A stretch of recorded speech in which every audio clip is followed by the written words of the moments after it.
I decided to make some more videos on histamine intolerance, especially in regards to moods.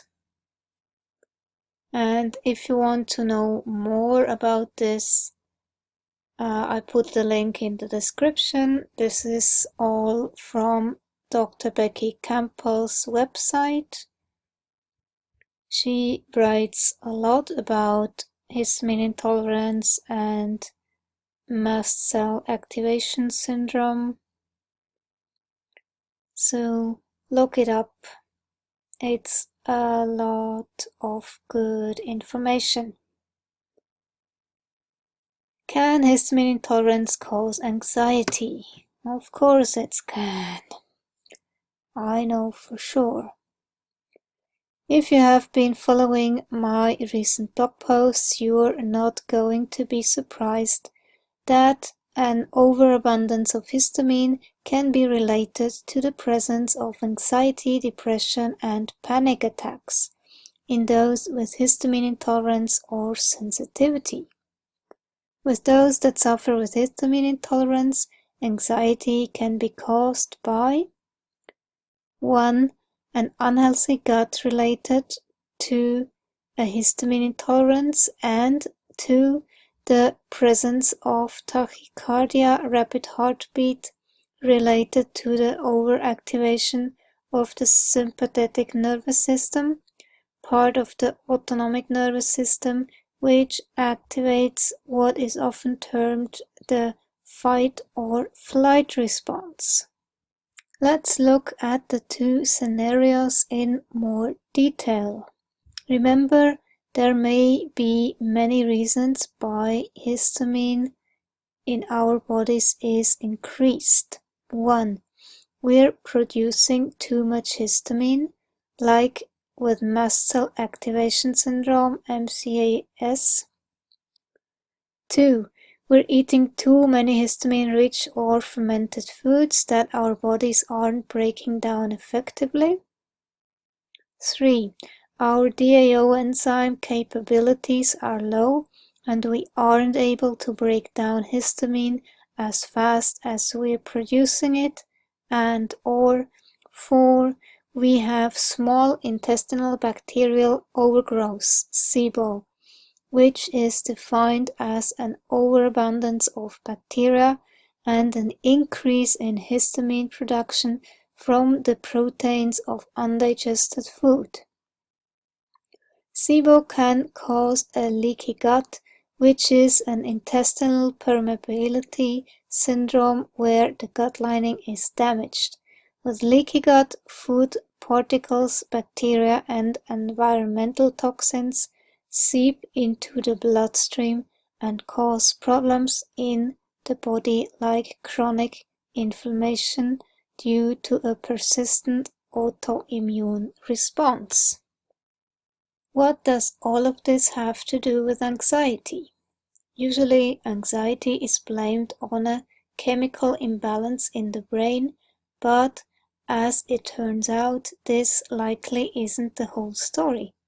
Our brain and our GI tract communicate with each other via the vagus nerve, which is a cranial nerve that carries out very important functions in the brain, like swallowing, taste, and movement.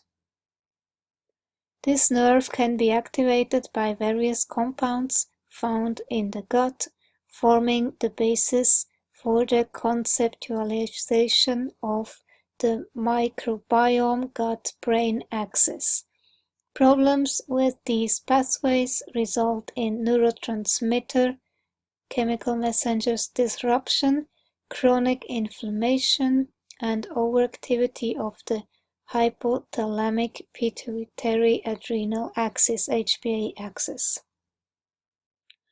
The research suggests that a disrupted gut microbiome, which is a vast ecosystem of microbes that help us control our weight, fight infection, regulate our sleep, and so much more, may contribute to a variety of cognitive and mood disorders including anxiety, Parkinson's disease, Alzheimer's disease, ADHD, sensory processing disorder, obsessive compulsive disorder, schizophrenia, psychosis, and autism.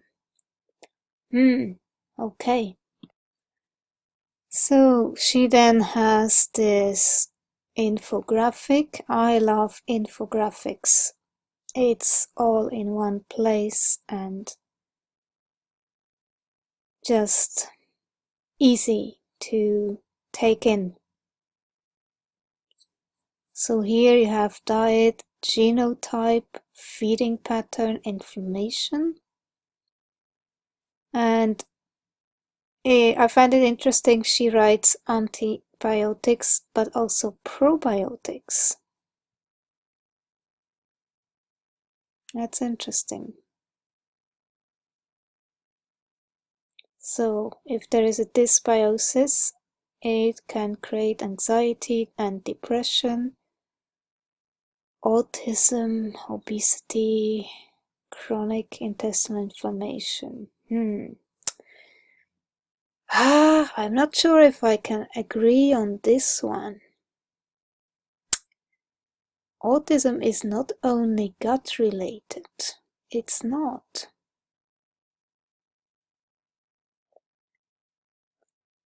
And I was autistic long before I ever had histamine intolerance. My histamine intolerance started to show from 2007 after the burnout, but I have been autistic for way longer, since I can think. It was always there. So, I certainly can say that when you have a meat-based diet, your symptoms will improve a lot, but in my case, I still have histamine issues. And perhaps this is completely unrelated. I still have to look into it more about my genes and stuff. Anyway, okay. Gut microbes are capable of producing most of the neurotransmitters found in the brain, including GABA, responsible for reducing anxiety, serotonin, responsible for a feeling of well-being and happiness, dopamine, responsible for motivation, and neurotransmitter modulators like brain-derived neurotrophic factor, BDNF. Oddly enough, over 90% of our total serotonin and over 50% of our total dopamine are formed in the gut and not in the brain. Because of this, bacterial colonization is imperative to early brain development and continues to influence the brain throughout the lifespan. Think of the gut microbiota as an essential brain peacekeeper. When we are stressed, our bodies release cortisol, which signals the nervous system to take action. This is more commonly referred to as our fight or flight mode. This is what causes our sympathetic nervous system to take over. So, all of our resources are pooled into energy conservation, meaning things like the digestive process shut down in order to make sure there are enough resources available for us to escape, to survive. As the sympathetic nervous system stays activated, mast cells release more and more histamine, into the bloodstream. More stress equals more histamine release. And that's a big, big problem for me. An autistic brain perceives things as stressful way quicker. So it can become really difficult. And there she has another nice infographic. And when this happens, you just freak out. I had such a freak out moment yesterday. And I don't have panic attacks, but I feel some kind of paranoia, almost irrational anxiety. And that's no fun. Remember, there are many different types of histamine receptors, but the most prevalent ones are the H3 histamine receptors. These are located in both the brain throughout the body and are responsible for histamine synthesis and release. Histamine acts as a neurotransmitter in the brain, which can also affect the amount of mood-altering neurotransmitters like GABA, dopamine, and serotonin. An excessive amount of these chemical compounds will increase the amount of anxious and/or depressive feelings. Excess histamine can also be associated with the presence of panic attacks. I don't have those, luckily. Anxiety or feelings of panic make sense when one considers the progression of a reaction to excessive histamine. Histamine causes the vasodilation or widening of blood vessels throughout the body. This is part of the job of the sympathetic nervous system. When you are in danger, the blood needs to be sure that the resources it needs can be accessed quickly. What better way to do this than make your body flow faster? There is less resistance to the heart moving the blood throughout the body because of the widened vessels. So now you'll see a decrease in blood pressure. In order to make sure that you are still getting consistent level of blood to the newly widened vessels, your heart has to pump faster, tachycardia. So now we are in the situation where your body has ensured that your heart needs to race in order to make sure the blood gets to the right place.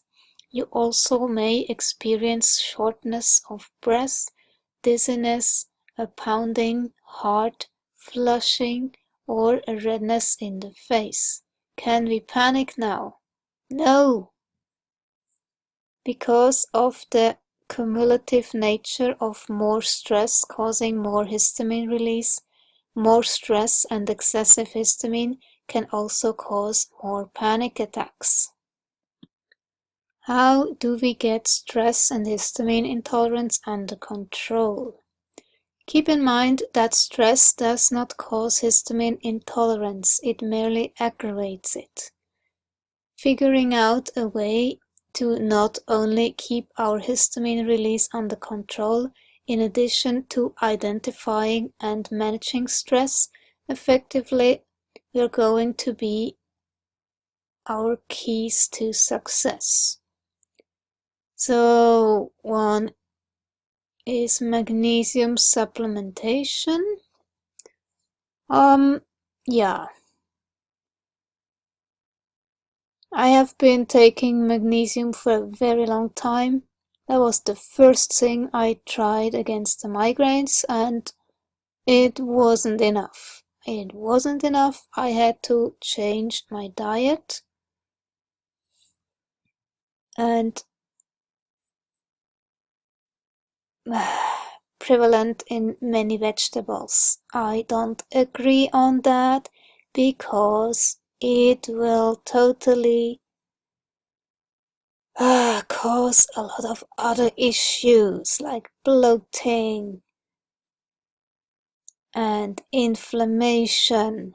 So I don't agree with her on that at all. It was carnivory who really helped me with all the pain and inflammation I had in the body. So what I do is this. This is really a great supplement. Grass-fed kidney from the ancestral supplements. And this one has just beef kidney. In addition to the beef kidney from ancestral supplement, I also take the vital protein bone collagen, and it has calcium and magnesium added, and it has vitamin K2 and vitamin D3. I have another issue with sun sensitivity, so I have to be careful not to get too hot, and otherwise if my head gets too red, that's when I have too much histamine again. It's a bit tricky. So that's why I'm taking additional vitamin D3, but that's my personal choice and it works well for me. There is a third product I'm taking with a histamine intolerance issue. It's great when you also look after your liver. And for some reason, my body reacts a bit weird to liver. I just feel weird. But if I'm taking this supplement, no problem at all. So that's my personal solution. This is what she writes here, diamine oxidase. This is the supplement I'm taking. I'm also taking the Dowsine. There are actually two. One is called microcine and it has additional B vitamins in it and also caffeine, and it's helpful for migraines that are histamine related. And the Dowsine has just a little bit of vitamin C and the DIO enzyme. So it's just good to have if you really have a histamine intolerance. It really helps if you have those supplements all the time around. As soon as you feel that your histamine is high, you take such a supplement, problem solved. It's really so easy. So I can highly recommend that. What she writes here, again, I'm a carnivore, I don't eat those anymore, and with fruits I also have fructose and fructan intolerance. I have to be very careful with this one, so that's not for me, forget it. I don't agree with her on that. But of course, yeah, that's what I'm doing. I'm allergic to those, so avoid allergens. That's what I'm doing directly connected to the polyphenols. I'm allergic or have reactions, let's say it like that. This is a quite interesting book. It's a bit strange from how the author has first put all the studies into the book, and it's basically backwards, but it's a good information for whenever you want to learn more about this. And here I found a quote about hypoxia, and this now is really a very hot topic for all the stupid mask wearing. So, treatment of hypoxia. To decrease the risk of developing hypoxia, a few tips. Optimize your level of hemoglobin, especially vegetarians and women with menorrhagia, abnormally heavy and prolonged menstrual period. Yeah, eat meat, people, eat meat. That will help. Ventilate your room continuously to let oxygen in and carbon dioxide out. Very important. That's why I am so against mask wearing, exactly because of that. I don't want to breathe in my own carbon dioxide. No way. Avoid fireplaces because they consume oxygen and if not operated well may produce carbon dioxide. Okay. I don't have a fireplace, so that's not a problem for me. Avoid regions with air pollution. Yeah, that's a clear one. So, yeah. So, I find this quote is really a contrast to what Becky Campbell says about eating fruit and vegetables, because histamine intolerance is a controversial syndrome. Reacts to histamine released by certain foodstuffs. Symptoms include, among other things, headache, urticaria, and abdominal discomfort. Yeah, I get migraines, I get bloating, I can get diarrhea or constipation, or just feel bloody uncomfortable, and then, of course, I have the mood issues as well. So, several fruits, nuts, spices, and food additives have been regarded as pseudo-allergens. Yeah, but I definitely react to fructans very clearly. And too much fructose, oh boy, that's also not good. So I avoid it and feel very comfortable with that. Result: diamine oxidase serum activity was significantly associated with 7 SNPs, which I find very interesting and good to know. If you have those, you may have a histamine intolerance.